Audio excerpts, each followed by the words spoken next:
هارون رشید دعوت وکړه حضرت معاویه زریر یو لوی عالم دین تېر شوی په سترګو ړوند ده کله چې حضرت معاویه زریر راغلو حضرت هارون رشید دعوت یې وخوړو دعوت نه بعد چې کله پورته شولو لاس یې ووینځلو هارون رشید په خپلو لاسو سره هغه معاویه زریر ته اوبه ور واچولې لاسونه په خپله صفا کړلو کله چې حضرت معاویه زریر څنګ ته شولو یو وزیر دی هارون رشید ورته فرمایي اے معاویه زریر تا ته پته ولګېده چې تا ته لاسونه چادر ووینځلو چا لاسونه در پاک کړو چا لاسونه در صفا کړو معاویه زریر ورته فرمایي اے ملګریا زه خو په سترګو نه بنا یم څوک نه ګورم چې ما ته لاسونه چا راووینځل هغه وزیر ورته فرمایي چې اے معاویه زریر دی وخت بادشاه هارون رشید تا لاسونه صفا کړلو تا لاسونه هغه ووینځلو په خپلو لاسو سره یې اوبه در واچولې معاویه زریر لاسونه جګ اکرمت العلم اکرمک الله تا دې علم اکرام وکړو تا دې علم عزت وکړو تا دې علم قدر وکړلو اے دې وخت بادشاه هارون رشید الله رب العزت تا قدر وکي امام محترمه کله چې علماو قدردان جوړ شي علماو په زړه نه دعاګانې درته وځي ما ورته ګوره علماو سره ویلو یاره جي دعا راته کوه یاره جي دعا راته کوه یاره جي دعا راته کوه علما ټیک دی هدایت ټولو خلکو ته کوي خصوصي دعاګانې غوښتلی نه شي خصوصي دعاګانې ګټلی شي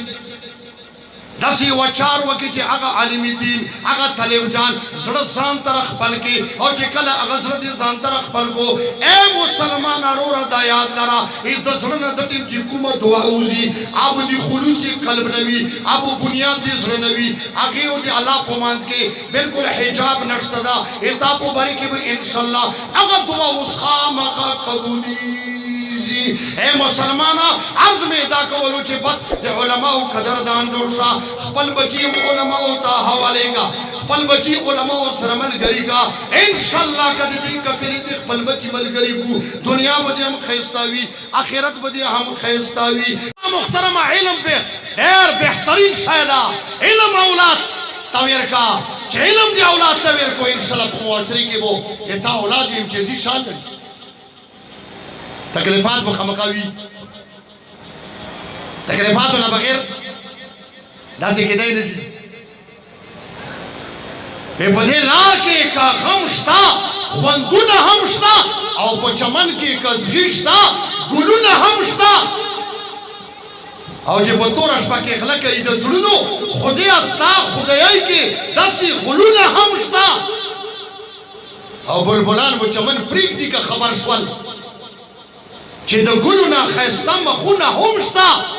او ما تیر د زلفو چال کې ما کې باسا ما په دې جهان کې نور کارونه هم شته امام محترمه دې لارې کې یقینا تکلیفات شته کله به سړه روټۍ میلاوي کله به په یخنۍ کې ګرمې اوبه نه شي میلاو ټنډه اوبه به میلاو شي مزاج موافق بو خوراک نه وي مزاج مطابق بو ریان سیان نه وي مزاج مطابق بو شاک نه وي او چارې پر به وخت رای الله دې پر او کله چې دا تکلیف تیر کی ان شاء الله عبادت سے خوشالي دي لکه نن غلی دا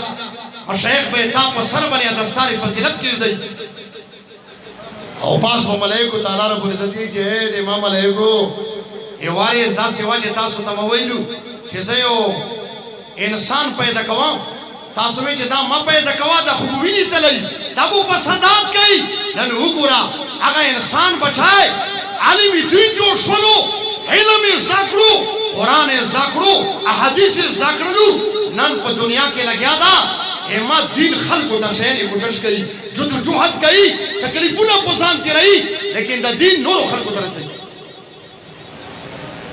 نن الله رب العزت ملائکه باندې فخر کوي ټان په خاوري تعلیم القرآن مدرسې علماء کرام تیار کړو حفاظ عظام پیدا کړو قوم ته دا حواله کړو اے قومه تا بچو ان شاء الله ما صحیح نگرانی کړی دا هغه مې عالمان جوړ کړی دي اے قومه دغه بچی باندې اوس ته نور دي دینی خدمتونو دا ولې کا دابو کور په کور انشاءالله د دین رسي خلکو معارض دا کولو امام محترمه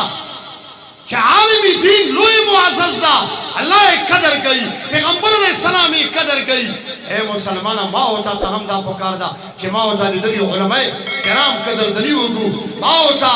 علماء ہوتا ہر میدان کی مٹ پو مٹ بلے اسر مل گئی